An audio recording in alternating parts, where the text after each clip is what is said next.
ఒక్కసారి కొమ్మూరి గోల్డ్ కి కాల్ చేయండి. తాకట్లో ఉన్న మీ బంగారాన్ని విడిపించి మార్కెట్ ప్రైస్ కి వాళ్ళు కొనుక్కుని మిగతా డబ్బులు మీకు ఇచ్చేస్తారు. హాయ్ హలో నమస్తే, వెల్కమ్ టు మనం టీవీ. కూటమి ప్రభుత్వం ఉర్సా క్లస్టర్స్ కి తక్కువ రేట్లో భూములు అంటగడుతుందని చెప్పేసి వైసీపీ నాయకులు మరియు కొంతమంది ప్రముఖులు ఆరోపిస్తున్నారు. అయితే దీనిపైన మరిన్ని అప్డేట్స్ తెలుసుకుందాం. ఇప్పుడు మనతో ఉన్నారు ప్రముఖ సీనియర్ జర్నలిస్ట్ కట్టా కార్తిక్ గారు.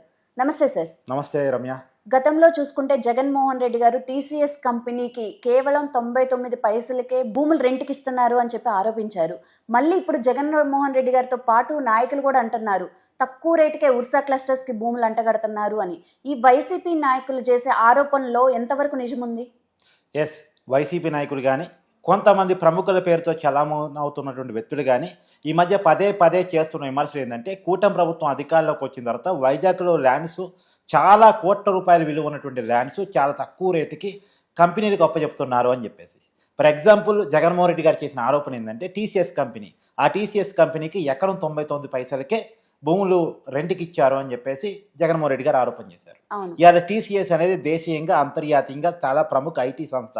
ఆ ప్రముఖ ఐటీ సంస్థ పెట్టుబడులు పెడతామంటే, కొత్త బ్రాంచ్ని ఏర్పాటు చేస్తామంటే హైదరాబాద్ నగరం కానీ, చెన్నై నగరం కానీ, బెంగళూరు నగరం కానీ గ్రాండ్ వెల్కమ్ చెప్తాయి. కేవలం ఈ నగరాలుగా దేశంలో ఉన్న ఏ నగరమైనా గ్రాండ్ వెల్కమ్ చెప్తే అక్కడ ఉన్న ప్రభుత్వాలు ఆహ్వానిస్తాయి. ఆ కంపెనీకి సంబంధించిన రాయితీలు ఇవ్వడానికి కానీ ఏమాత్రం కూడా వెనకాడు. ఎందుకంటే ఆ కంపెనీ కొత్తగా బ్రాంచ్ పెట్టిందంటే కొన్ని వేలాది మందికి ఉపాధి దొరికింది, ఇండైరెక్ట్గా ఇంకొంతమందికి కూడా ఉపాధి దొరికింది. డైరెక్ట్గా కొన్ని వేల మందికి, ఇండైరెక్ట్గా ఇంకొన్ని వేల మందికి, మొత్తంగా కొన్ని లక్షల మందికి ఉపాధి దొరుకుతుంది ఒక కంపెనీ పెట్టుబడి పెడితే. చాలా అంతర్జాతీయ ప్రముఖమైనటువంటి సంస్థ టీసీఎస్ అనేటువంటిది.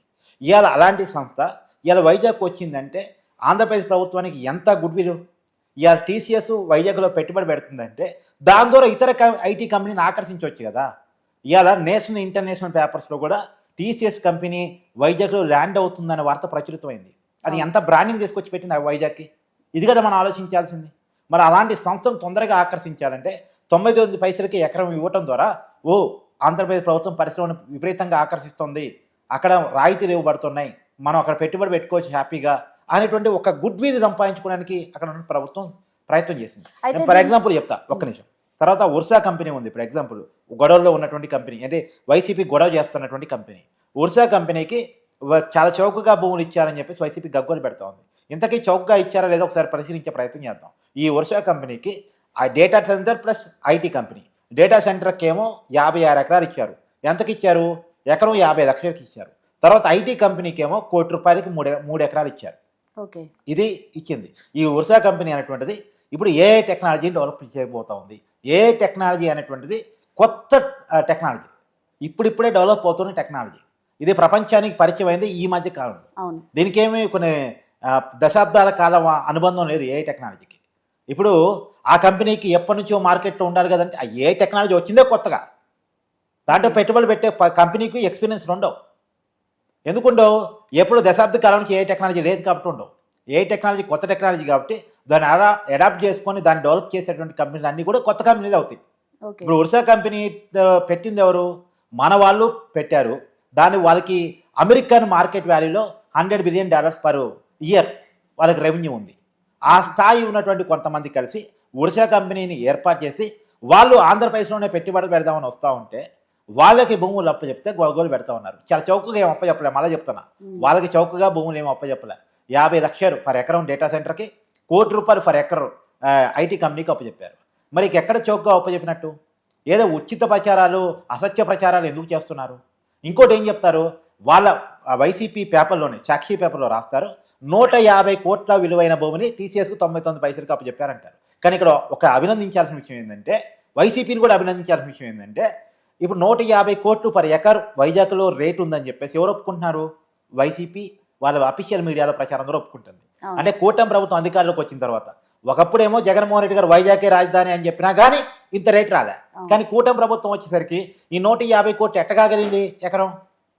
అంటే ఇప్పుడు వైజాగ్లో ల్యాండ్ ఉన్న వాళ్ళంతా ధనవంతులు అయిపోయినట్టే కదా.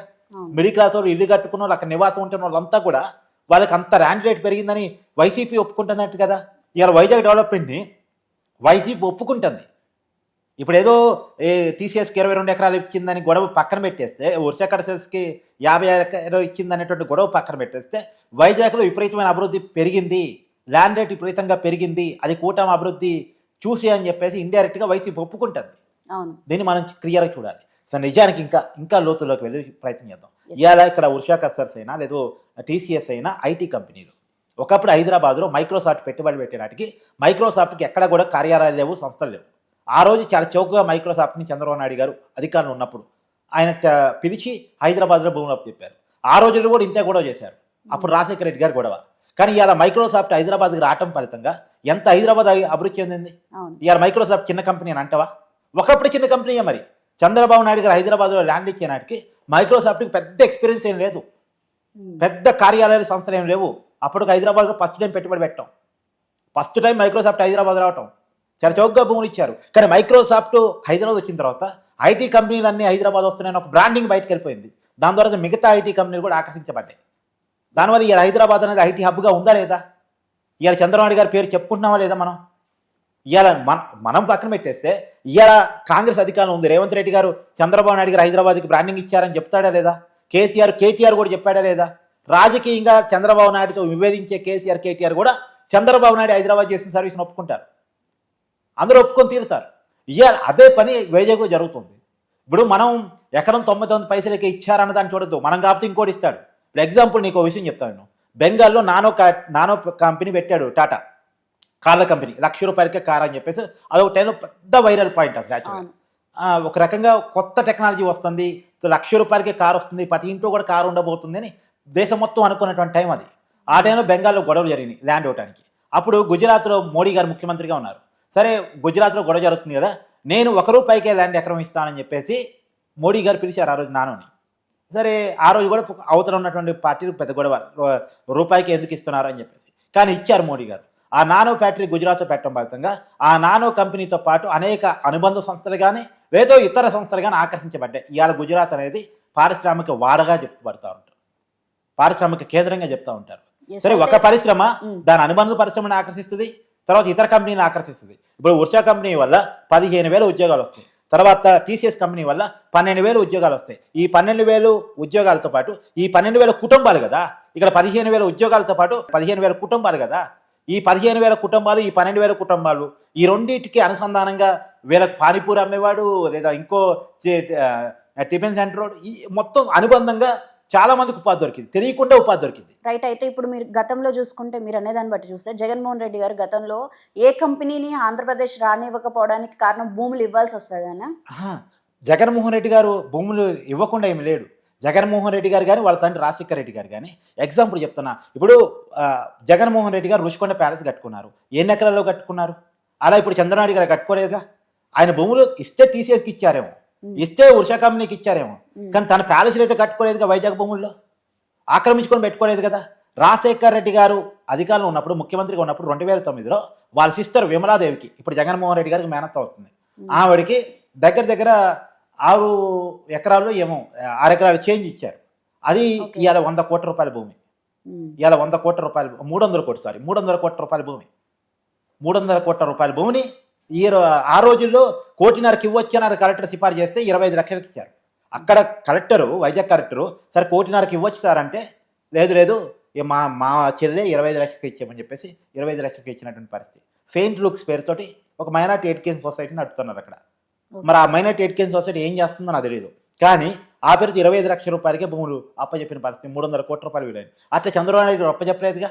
ఒక కంపెనీకి ఇచ్చారు తప్ప వ్యక్తులకు అప్పచెప్పలేదుగా, సొంత కుటుంబ సభ్యులకి అప్పచెప్పలేదుగా. టీసీఎస్ అనేది చంద్రబాబు నాయుడు గారు జేబులో కంపెనీ కాదు, లోకేష్ గారు బినామీ కంపెనీ కాదు, లేదా ఎవరో పెట్టిన సూట్ కేసు కంపెనీ కాదు. టీసీఎస్ కంపెనీ ఎవరిదో ప్రపంచం మొత్తానికి తెలుసు, దేశానికి కాదు ప్రపంచం మొత్తానికి తెలుసు. అది వ్యాలిడ్ కంపెనీ, వాల్యుబుల్ కంపెనీ. అలాంటి కంపెనీకి భూములు ఇస్తే కూడా గొడవ చేస్తే, ఏదో సూట్ కేసు కంపెనీకి భూములు ఇచ్చారంటే గొడవ చేస్తే ఒక అంతం చందం ఉంది. టీసీఎస్ లాంటి కంపెనీని కూడా వద్దనుకుంటామా? లులు కంపెనీని వద్దనుకుంటామా? లులు గ్రూప్ని వద్దనుకుంటామా? ఇలా హైదరాబాద్లో కూకటపల్లిలో లులు మాల్ ఎంత ఫేమస్, ఎంతమందికి డైరెక్ట్గా ఎంతమందికి ఇండైరెక్ట్గా ఉపాధినిస్తూ ఉంది.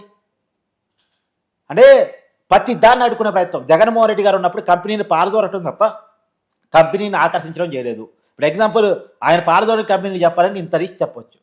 ఇదే లులు గ్రూప్ వస్తారంటే పారదోరాడు, ఇదే టీసీఎస్ వస్తారంటే పారదోరాడు. ఈ తర్వాత అదాని డేటా సెంటర్ పెద్ద ఎత్తున పెట్టుబడి పెడతా అంటే వైజాగ్లో భూమి నాకు ఆక్రమించుకోవడానికి లేవు, నువ్వు వెళ్ళిపో అని చెప్పేసి అదాని డేటా సెంటర్ 1,00,000 కోట్ల పెట్టుబడిని కేవలం 10,000 కోట్లకే పరిమితం చేశాడు జగన్మోహన్ రెడ్డి గారు. తర్వాత గల్లా జయదేవ్ కంపెనీని పంపించేశాడు. బ్యాటరీ తయారీ కంపెనీని, మొబైల్ కంపెనీని పారదోరాడు.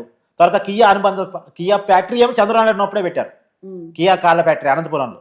దాని అనుబంధ సంస్థలు ఏర్పాటు చేయాలనుకుంటే లేదు మీరు వెళ్ళిపోండి అని చెప్పేసి, అని నాకు కమిషన్ ఇస్తే రండి, కమిషన్ ఇవ్వకపోతే పారిపోండి అనేటువంటి పరిస్థితిలో ఉన్న భూములు నాకే సరిపో, మీరు ఎక్కడ కంపెనీలు పెట్టుకుంటారని చెప్పేసి ఏ కంపెనీని పెట్టుబడి పెట్టనే లేదు. నువ్వు జగన్మోహన్ రెడ్డి గారు అయ్యాను పెట్టుబడి పెట్టిన ఒక కంపెనీ పేరు చెప్పు, క్రియేట్ చేసిన 100 ఉద్యోగాలు చెప్పు.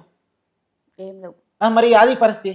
ఇవాళ పైగా చంద్రబాబు నాయుడు గారు కానీ లోకేష్ గారు కానీ పెట్టుబడుల కోసం కంపెనీలు జరిగిపోతే వాళ్ళు అడుగుతున్న ఫస్ట్ ప్రశ్న ఏంటి తెలుసా? సార్ మీరు ఉన్నారా, మేము పెట్టుబడి పెడతాం, రేపు అధికారం నుంచి మీరు వెళ్ళిపోతారు, మళ్ళీ జగన్మోహన్ రెడ్డి గారు వస్తారు, మా మీద టార్చర్ పెడతారు, పారదోలుతారు, మా పరిస్థితి ఏంటి సార్? మేము నమ్మి పెట్టుబడి పెడితే మేము కాదు ఆగిపోయేది. అలాంటి పరిస్థితి నుంచి కంపెనీని ఆకర్షించాలి. కంపెనీలకు భయం ఆంధ్రప్రదేశ్లో పెట్టుబడి పెట్టాలంటే. ఎందుకు? మళ్ళా జగన్మోహన్ రెడ్డి గారు వస్తే పారదోలుతాడు, పెట్టిన పెట్టుబడి అంతా వృధాలో వేసిన పన్నీరు అవుతుంది అని ఒక భయం. ఆ భయాన్ని దాటుకొని మరి వాళ్ళని ఆకర్షించాలంటే మనం రాయితీరు ప్రకటించాలి. ప్రకటించక తప్పదు. రెండోది, ఆంధ్రప్రదేశ్ కొత్తగా రాజధాని తయారవుతుంది, కొత్తగా బ్రాండింగ్ తయారవుతుంది. ఇలా వైజాగ్ లాంటి సిటీకి బ్రాండింగ్ కనుక వస్తే ఎంత అవకాశాలు ఉంటాయి మనకి, ఎన్ని ఉద్యోగాలు వస్తాయి మనకి, ఉత్తరాంధ్ర ఎంత డెవలప్మెంట్ అయితే మనకి. ఒక విజన్ తోటి ముందుకెళ్తా ఉంటే దాన్ని లాగే ప్రయత్నం చేస్తూ ఉంటే ఏమనుకోవాలి దీన్ని? ఇవాళ జగన్మోహన్ రెడ్డి గారికి కనుక అవకాశం ఉంటే ఇంకో 4 కంపెనీలు పట్టుకొచ్చి ఆంధ్రప్రదేశ్లో పెట్టుబడి పెట్టించి మనం ఆ ప్రయత్నం చేయకపోగా జగన్మోహన్ రెడ్డి గారిని ఐటీ కంపెనీ పెట్టమను, తక్కువ చౌకే రాండిస్తారు, 100 మందికి ఉద్యోగాలు కల్పించమను. ఆ ప్రయత్నం చేయలేడు. మరి ఈ ప్రయత్నం మాత్రం చేస్తుంటారు. ఈ ప్రశాంత్ భూషణ్ ట్వీట్ పెడతాడు, ఏం ప్రశాంత్ భూషణ్ గారిని అడదలుచుకున్నా, ఆంధ్రప్రదేశ్ కంపెనీ రావడం నీకు ఇష్టం లేదా? నువ్వు అనేక అబద్ధాలతో ట్వీట్ పెట్టి సుప్రీంకోర్టు దగ్గర మొట్టికాయలు తిన్నావు, జరిమానాలు పడ్డావు, జైలుకు పోయావు, ఇంకా తప్పలేదా నీకు? ఇలాంటి విష ప్రచారం తెలుగు వాళ్ళ మీద చేయకండి. మైక్రోసాఫ్ట్ లాంటి సంస్థలు, టీసీఎస్ లాంటి సంస్థలు, ఉషా కల్చర్స్ లాంటి సంస్థలు, లేదు రాబోయే కాలంలో బిహెచ్ఎల్ లాంటి సంస్థలు ఖచ్చితంగా ఆంధ్రప్రదేశ్లో పెట్టుబడి పెట్టాల్సిందే. ఎందుకంటే ఆ కంపెనీలో బ్రాండింగ్, ఇలా హైదరాబాద్కు బ్రాండింగ్ ఉందా, చెన్నైకో బ్రాండింగ్ ఉందా, బెంగళూరుకో బ్రాండింగ్ ఉందా, మన వైజాగ్ అవసరం లేదా, మన అమరావతికి అవసరం లేదా, మన రాష్ట్రంలో పెట్టుబడులకు అవసరం లేదా? రైట్. మరి దానికోసం చేసే ప్రయత్నాన్ని మనం అభినందించాలి, సపోర్ట్ చేయాలి తప్ప ఇష్టం వచ్చినట్టు ప్రచారం చేయొద్దని మాత్రం నేను చెప్పదలుచుకున్నాను. Thank you Karthik.